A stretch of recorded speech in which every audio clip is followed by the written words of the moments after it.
ವಿಧಾನಸೌಧದ ಮುಂದೆ ಇರುವ ಕೆಂಪೇಗೌಡ ಪ್ರತಿಮೆಗೆ ಮೊನ್ನೆ 4ನೇ ತಾರೀಕು RCB ಸೆಲೆಬ್ರೇಷನಲ್ಲಿ ಸಂಪೂರ್ಣವಾಗಿ ಡ್ಯಾಮೇಜಸನ್ನು ಮಾಡಿ ಅಲ್ಲಿದ್ದಂಥ ಲೈಟಿಂಗ್ಸ್ ಆಗಿರ್ಬೋದು, ಅದು ಸುತ್ತಮುತ್ತ ಹಾಕಿರುವಂಥ ಬ್ಯಾರಿಕೇಡ್ಸ್ ಆಗಿರ್ಬೋದು, ಸ್ಟೀಲ್ ರೇಲಿಂಗ್ಸ್ ಆಗಿರ್ಬೋದು, ಬೆಂಗಳೂರನ್ನು 500 ವರ್ಷದ ಹಿಂದೆ ಸ್ಥಾಪನೆ ಮಾಡಿ ಈ ಜನಾಂಗಕ್ಕೆ ಹಸ್ತಾಂತರ ಮಾಡಿ ಚೆನ್ನಾಗಿರಲಿ ನಮ್ಮವರು ಅಂತ ಕೊಟ್ಟಂಥ ಐತಿಹಾಸಿಕ ಪುರುಷರನ್ನು ವಿಧಾನಸೌಧದ ಮುಂದೆ ಪೊಲೀಸವರು ಸರ್ಕಾರ ಒಂದು ಅವಮಾನ ರೀತಿಯಲ್ಲಿ ಮಾಡಿ ಬಿಟ್ಟಿದ್ದಾರೆ ಅಂತಂದರೆ ವಿಧಾನಸೌಧದ ಮುಂದೆ ನಿಜವಾಗ್ಲೂ ಪ್ರತಿಮೆಗಳು ಇಡೋದು ದೊಡ್ಡ ವಿಚಾರ ಅಲ್ಲ. ಆ ಪ್ರತಿಮೆಗಳಿಗೆ ಡ್ಯಾಮೇಜ್ ಆಗದಂಗೆ ನೋಡ್ಕೊಬೇಕಾದ್ದು ಐ ಥಿಂಕ್ ಪೊಲೀಸು ಮತ್ತು ಸರ್ಕಾರದ ಕೆಲಸ.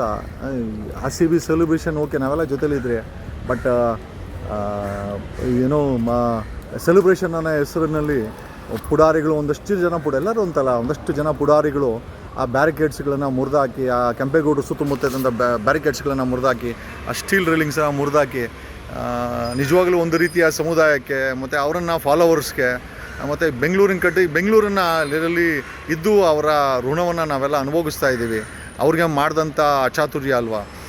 ಒಬ್ಬ ಡೆಪ್ಯೂಟಿ CM DK ಶಿವಕುಮಾರ್ ಸಮುದಾಯದ ನಾಯಕ ಅಂತ ಹೇಳ್ಕೊಂಡು DK ಶಿವಕುಮಾರ್ ದಯಮಾಡಿ ಅಲ್ಲಿ ಹೋಗಿ ನೋಡಿ ವಿಧಾನಸೌಧದ ಮುಂದೆ. ನಿಮ್ಮ ವಿಧಾನಸೌಧದ ಮುಂದೆ ಕೆಂಪೇಗೌಡರ ಪ್ರತಿಮೆ ಸುತ್ತಮುತ್ತ ಹುಚ್ಚಾಟ ಮೆರೆದು ಎಂಟೈರ್ ಆ ಒಂದು ವಿರೂಪಗೊಳಿಸಿರುವಂಥ ಪ್ರಕ್ರಿಯೆಯನ್ನು ಮಾಡಿದ್ದಾರೆ. ಹಾಗಾಗಿ ವಿಧಾನಸೌಧದಲ್ಲಿ ನಾನೇ ಸ್ವತಃ ಬಂದು ದಾಖಲೆ ಸಮೇತ ಒಂದು ಕಂಪ್ಲೇಂಟನ್ನು ಹಾಕಿದ್ದೀವಿ, FIR ಮಾಡ್ತೀವಿ ಅಂತ ಹೇಳಿದ್ದಾರೆ. ಆ ಡ್ಯಾಮೇಜಸ್ ಯಾರೇ ಮಾಡಿದ್ರು ಅವ್ರ ಮೇಲೆ FIR ಮಾಡಿ ಅವ್ರ ಮೇಲೆ ಸೂಕ್ತ ಕಾನೂನು ಕ್ರಮ ಜರುಗಿಸ್ತೀವಿ ಅಂತ ಹೇಳಿದ್ರು. ನಾನು ಕಂಪ್ಲೇಂಟನ್ನು ಹಾಕಿದ್ದೀನಿ.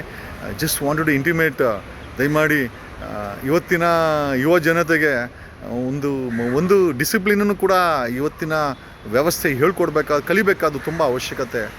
ಎಲ್ಲ ಓಕೆ, ಬಟ್ ಆದರೆ ಈ ಸೆಲೆಬ್ರೇಷನ್ನ ಹೆಸರುಗಳು, ಈ ಸಾವುಗಳು, ಈ ಇಂಡಿಸಿಪ್ಲಿನ್ ನಡತೆ, ಮತ್ತು ಈ ರೀತಿ ಬೇರೆ ಒಂದು ಸೆಲೆಬ್ರೇಷನ್ ಮಾಡೋಕ್ಕೋಗಿ ಬೇರೆದನ್ನೆಲ್ಲ ವಿರೂಪಗೊಳಿಸೋದು, ಡ್ಯಾಮೇಜ್ ಮಾಡೋದು ಎಷ್ಟರ ಮಟ್ಟಿಗೆ ಸರಿ ಅಂತ ಹೇಳುತ್ತಾ ಐ ಥಿಂಕ್ ಸರ್ಕಾರ ಇನ್ನೂ ಹೆಚ್ಚಿನ ಜವಾಬ್ದಾರಿಯನ್ನು ತಗೊಳ್ಬೇಕಾಗತ್ತೆ ಇಂಥ ಕಾರ್ಯಕ್ರಮಗಳು ಮಾಡಬೇಕಾದ್ರೆ ಮುಂದಿನ ದಿನಗಳಲ್ಲಿ ಅಂತ ಹೇಳುತ್ತಾ we have filed a complaint in Vidhana Soudha police station. Thank you.